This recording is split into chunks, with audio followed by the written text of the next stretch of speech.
One of the things that I'm excited about with IMAX Enhanced is that if you can't see it in the theater, it's the next best thing. Marvel's first priority is always tell the best story, and those immersive technologies help us do that.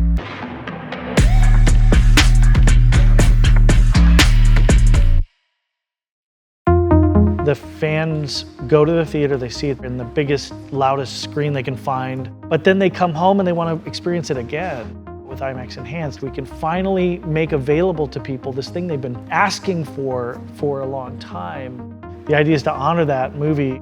Movies play very differently in a smaller space when you're not in a commercial environment.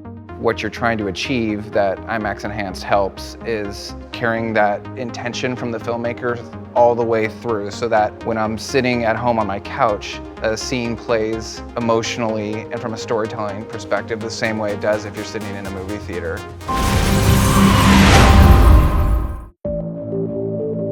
We've done a lot of work with variable aspect ratio in IMAX. The idea was 240 to 190, the movie gets a bit bigger, a bit more immersive. What's critical is the emotional intent of that storytelling moment. Guardians 1, there was a scene where we were inside the spaceship and walks up the stairs, and we hid a transition to the larger format as we passed a bulkhead.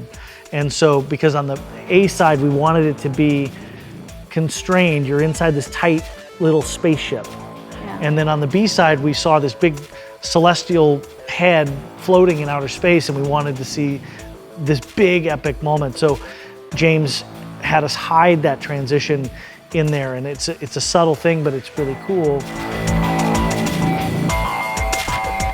You don't make it gimmicky, you're not chasing the technology, you're saying like, no, this is cool, let's figure out a way to use it to tell a better story. So it is truly more image area that you're seeing. It is creatively planned for. It is not an afterthought.